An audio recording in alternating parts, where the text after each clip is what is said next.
Okay.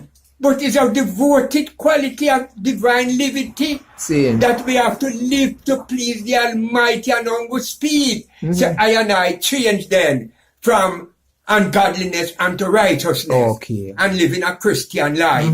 But we have to make the Christian life and know what is Christianity. That is Christ lived. So we have to live like how the Christ-like Messiah live. See. And the teachment that in teaching disciple. Like even Matthew 5th, the Sermon upon the Mountain, that Christ, when he did call him disciple unto him and they see, and him start to teach them. So should we, like how His Majesty was baptized at an early age, should Rastafari children do the same? Do the same thing at the early age of His Majesty. But we don't practice that. No, we don't practice, and it's supposed to practice in the church, in the Nyabingi church.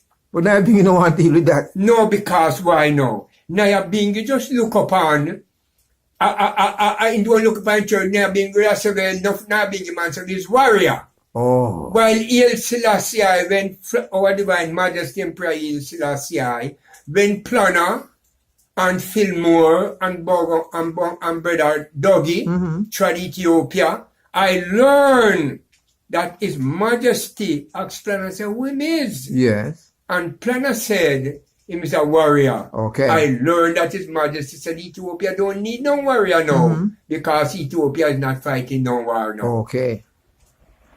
So Ethiopia did transform from that era of warriorism onto Christianism. Okay. Christianized. Peacetime. Yes, peace now. See, Rastaman, when I say, when him burn a chalice, that is fire baptism. Well, the Rastaman would say that. But it's not altogether that is of the fire baptisment. The fire baptism is the Holy Spirit that came upon I and I in a fiery form. For remember, Peter when said at the day of Pentecost, Acts, I believe it's Acts 2nd, said, men and brethren, when the disciples of Christ, they tell the disciples that they must leave the upper room. They must stay in the upper room until the Pentecostal spirit come upon them. Yes. And when they was in the upper room in the Middle East in those days, and everyone coming from round in the Middle East, in from Europe, come round the Middle East and then hear what happened along. And then when they come, they amazed. And then said, these people drinking wine, for we could hear everyone speaking in our own tongue. And Peter was brave and said, no, men and brethren, let I speak unto you of the patriarch David, which were both dead and buried, and his sepulchre is with us even until this day. And being a prophet, that God had sown with an oath, that according to the fruit of the line, he will rise Christ to sit up on David's throne. Bongo Isaac, we see people using all kind of water to baptize people. Sea water, river water, sprinkle water.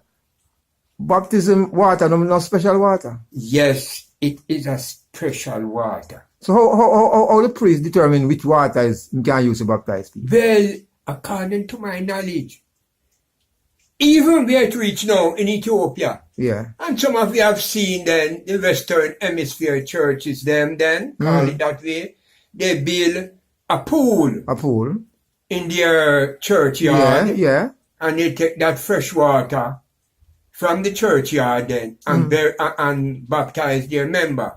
Even in Ethiopia, I could remember Kimkat festival in the time, and when the priest them did bush in those ancient days now, and the big pool there, and the priest them wet the bush, the bungalow bush in the water, and sprinkle it on the members. And it will count unto them as baptism. When I look upon those rituals, it come to my heart somewhere in Isaiah 53 or so, and said, in the second era, God will sprinkle clean water upon his people.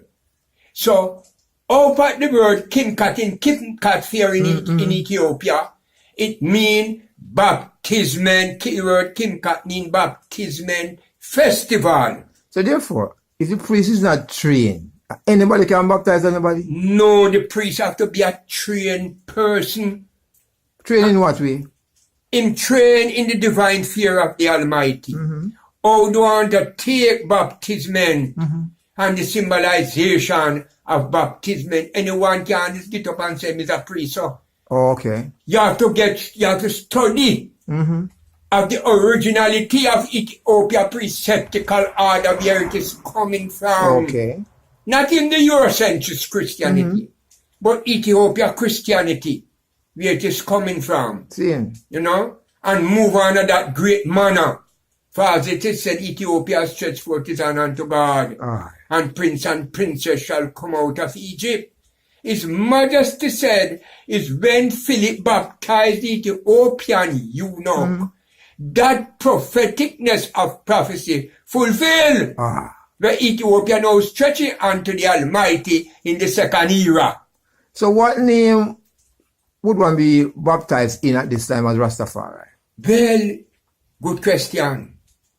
You know, I learned that the priest baptized in the name of Yastos Christos. Yes.